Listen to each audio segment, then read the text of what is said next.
Hey everybody, welcome to our first installment of Chess with Mr. Tim. Um, I'm sure we're all looking for ideas of what to do at home now, and going through our collection of subjects here, I thought our chess lessons that we teach each year in pre-K might lend to some use at home.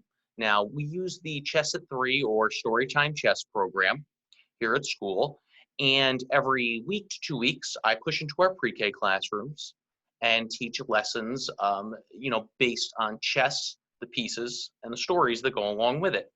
Um, this program is not necessarily just about playing chess, but it's also about using critical thinking skills, mathematical skills, and early literacy skills as well in the classroom. And this is our 5th year of doing it in pre-K, I believe, and our pre-K classes have gone through about 10 to 12 lessons at this point in the school year. And I'll actually send this out to our kindergartners too, because you guys took it last year, right? Many of you were in the pre-K classes and the otters or the walruses. So I thought this would be something you could use at home. You might want to play with your parents or your brothers and sisters, and it would be something fun to do. So this week, what we'll do first is review all of the pieces we've learned so far, and how they move and how to set up our board. Next time we record one of these lessons, I'll start with a new story too. But this one, let's take a trip back first. Remember all of our pieces, the stories that go with them, and how they move, and also where we set them up on our chessboard so when we get ready to play, they're in the right spot. If you and your family are new to chess, we can talk about a few things first.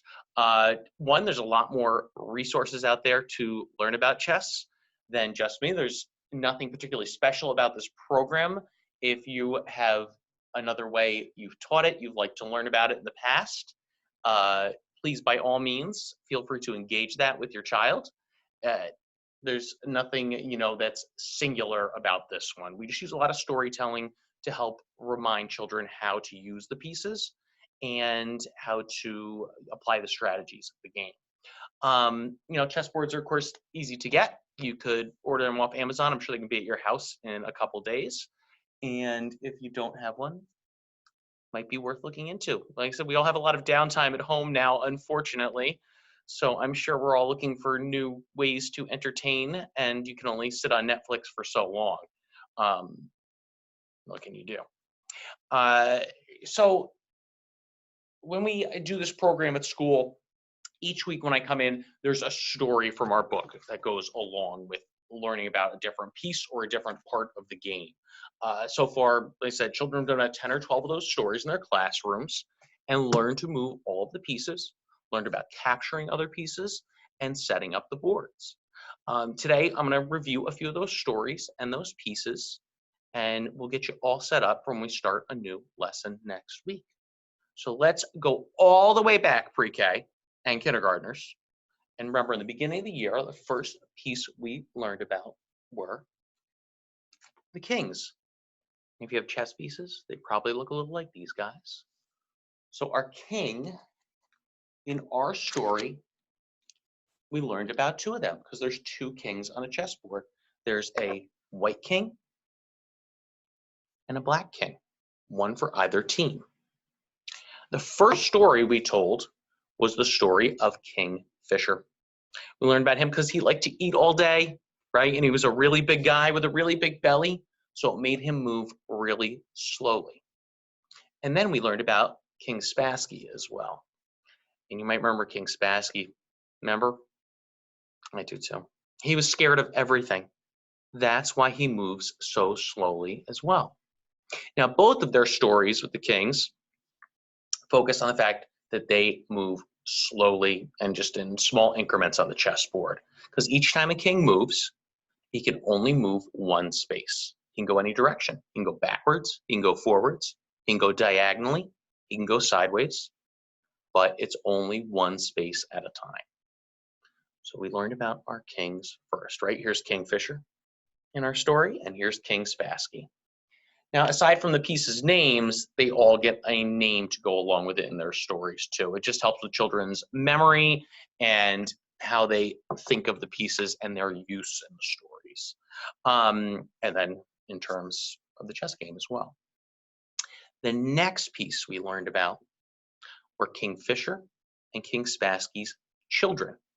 And they each had 8 of them. At least you're not quarantined with 8 kids, right? Right. 2's enough at my house, I can tell you that much. So their 8 kids are the game pieces called pawns. They're the smallest game piece. And for each team, the black team and the white team, there's 8 identical small pieces. Our pawns look like this. They're the little guys, right? The pawns, much like the kings, for the most part, can only move one space at a time. They can only move forward as well. So when we set up our chessboard, they have their own row, or their own starting line, as we call it when we learn chess, and they can only move forward from there, with a couple exceptions to the rule. The first time they can move 2 spaces rather than 1. But after that, only 1 space forward at a time. When they capture, they can only capture other pieces that are directly diagonal from them. We'll talk a little bit more about that coming up, if that's something that's new to you. But right now, let's focus on a couple more pieces. So after our kings and our pawns, the next piece we learned about was the bishop. In our stories, the bishops were twin brothers named B and Bop. And B and Bop joined the circus. Can you believe it? I know. And what did they become? They became trapeze artists, because the way they move on the board kind of reminds us of that. They can go diagonally as far as they want to on the board, but they can only stay on their favorite color. Now, in our story, it's green and white. Your chessboard might be black and white, might be red and white, might be red and black. Any color combo is okay, but whatever color a bishop is assigned to from the beginning is the color they have to stay on for the rest of the game as well. Here's our bishop pieces.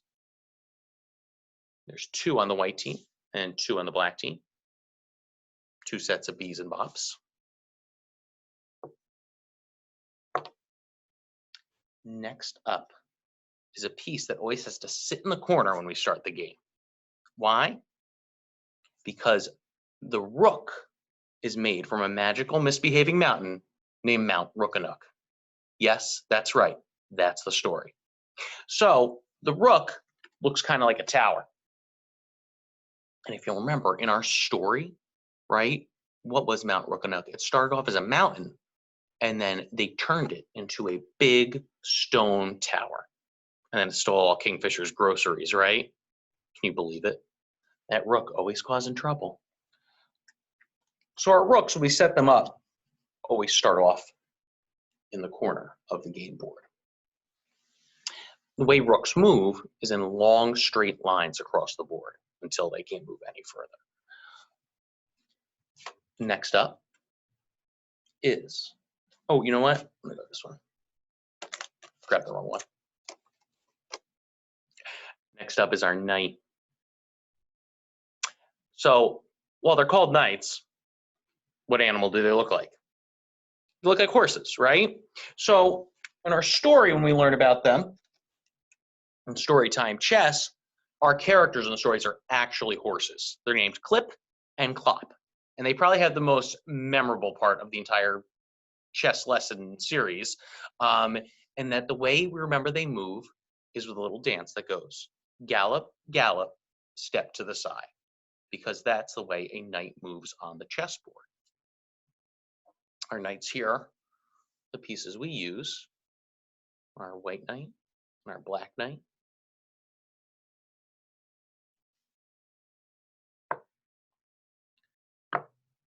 We'll talk more about how they move. They're the only piece that can jump on the chessboard, right? They can go over and around other pieces, where other ones, if someone's in their way, they're stuck and they can only capture or have to stop. Finally, our last piece, the superhero piece, the most powerful piece on the whole board. Who is it? You guys remember, right? It's the queen. The queen is definitely your strongest piece. She's kind of like a superhero, right? She can do all the moves that a rook can do and that a bishop can do. So she can go all over the board, right? Probably your most important piece in your chess game, except for the king, who you always have to protect,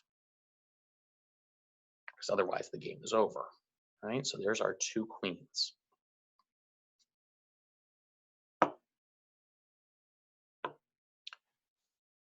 Next up is setting up your chessboard to start the game. So I brought a little closer version here. So on our chessboard, for each team, they're kind of set up in the same way. You should have a full starting line of pawns. In each corner, there goes the rook. Next to the rooks is where we put our knights. And I know we can't see that as well in that picture. So the knights go in here between the rook and the bishop. The bishops, well, we always remember they go close to the king and queen because in our story, they're actually Kingfisher's little brothers, which helps us remember where they start on the chessboard. So the bishops come right in here on either side of the king and queen. Finally, in the middle of the back row, we have our king and queen. And here's something I always remember for which side they go on. White queen, white shoes. Black queen, black shoes. Right? Their color always matches, and then the king goes on the opposite color. All right, so when you're setting up your chessboard, it should look just like this. When we start a chess game, there's only a couple pieces that can move to begin with, because a lot of them are trapped. They can't move if there's somebody in their way. All right? Which means to start the game, you can move your pawns, and you can move them one space, or you can move them 2 spaces on your first move. Your other choice is to move your knight. When you move the knight, this is when he does his gallop, gallop, step to the side, and he can jump over other pieces. The gallop can happen in any direction. What it just means is that you go 2 spaces, 1, 2, and then you can choose which side you would like to go to. Now, that initial gallop with a knight can go any direction. It could start here and go this way, 1, 2, and turn this way. Or it could go 1, 2, and turn this way. You have a lot of options when you're using your knights. And actually, our first new lesson is going to be all about that coming up. When there's nobody in their way, you can move out your rooks too. Now, rooks move in straight lines on their chessboard. And there's nobody in their way. They can go horizontal or vertical. Now, if you run into somebody on your team, you have to stop. If you run into somebody on the other team, you can capture that piece and take it off the board and take their space. The rooks get 1 move, and they can move in a straight line as far as they have space to go. Any direction, right? Forwards or backwards. Next up are our bishops. When we use our bishops, they move diagonally. So see this one? It's on a white box. That means for the whole game, guys, it stays on what color? It stays on white, right? So remember, when our bishop goes, he can move diagonally. As long as there's nobody in his way, he can move diagonally as far as he wants to, right? If there's somebody on the other team, like if this is the white bishop, if he runs into a black piece, he can capture that piece, take it off the board, and take that space. And finally, in talking about our queen, when there's nobody in her way, remember, She can go in long horizontal vertical lines, any direction, or she can also move diagonally, just like the bishops. So she can do all the same moves as the bishops and the rooks. So hopefully if you're in pre-K or kindergarten, this kind of helped refresh your memory. I know it's been a few weeks since we had a chess lesson. Things have been a little odd around here. But, like I said, it might be a good chance of a new game for you to play with mom and dad at home or whoever you're hanging out with. Any of our stories, and if you have any questions, you can always email me. Mr. Tim's email is dhillsboroughNJ2@goddardschools.com. So if you're starting to learn with your families, you're looking for any resources or ideas, just reach out and I'm happy to answer any questions. I'm gonna post this lesson along with a coloring book with some of our chess pieces. Like I said, just as kind of a refresher and a reminder, and you can get started on that. And our next lesson is gonna be all about getting to the kitchen on the chessboard. The kitchen is one of the most important places when you're playing chess. It's probably like the most important place in your house too, right? I know that's where I keep all my good snacks and all those important things like that. So that's why we call it the kitchen, because it's definitely my favorite spot in the house. So next week we will talk about that. It was great to see you guys. I hope you had a little bit of fun. I hope this turned your pre-K and kindergarten brains on, and you've still been using those a lot at home. And now you can use them to play chess too, okay? Talk to you soon, guys.